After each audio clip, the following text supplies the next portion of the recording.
Hi guys and welcome back to the channel. In review today is The Burning Sea on 4K Blu-ray. Let's take a look at the tech specs.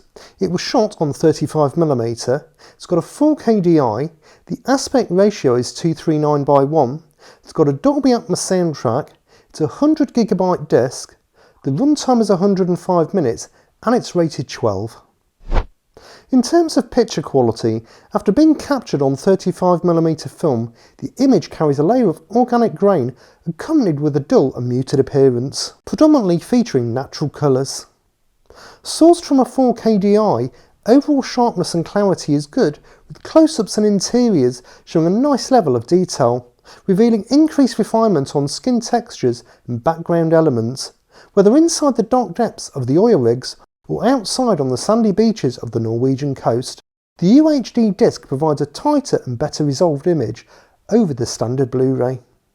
Interestingly, I did notice some artifacting on the image, with white specks and sometimes lines appearing fairly frequently throughout the runtime.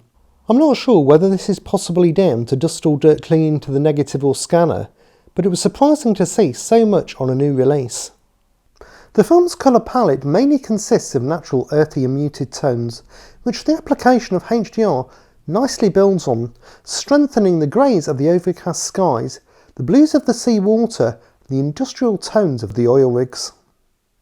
The bright highlights aren't particularly blinding, in keeping with the film's appearance, but the HDR grain does still add extra punch to the range of light sources used throughout, such as flashlights, the ceiling lights in the control room, or the flames of the burning sea itself.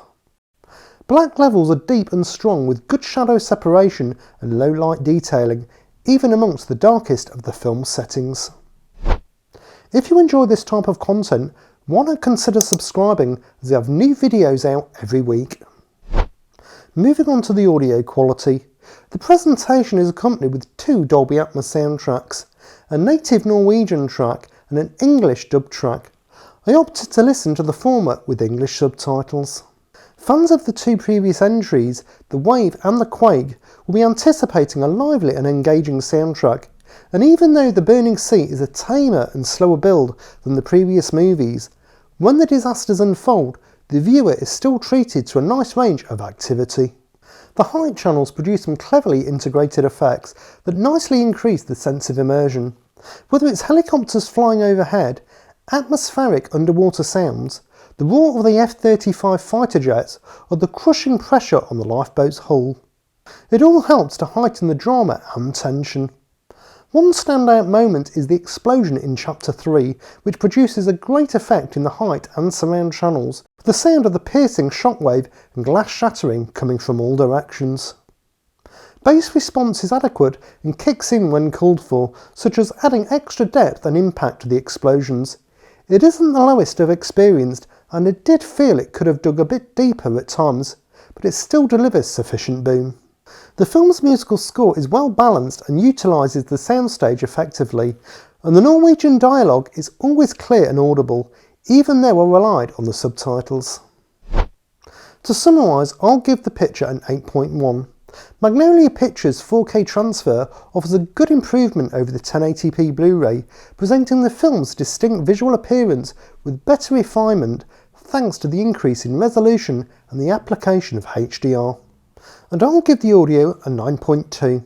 The Dolby Atmos soundtrack might not be quite as vigorous as the two previous films, but it's still a solid performer with good surround and height channel activity and sufficient bass response.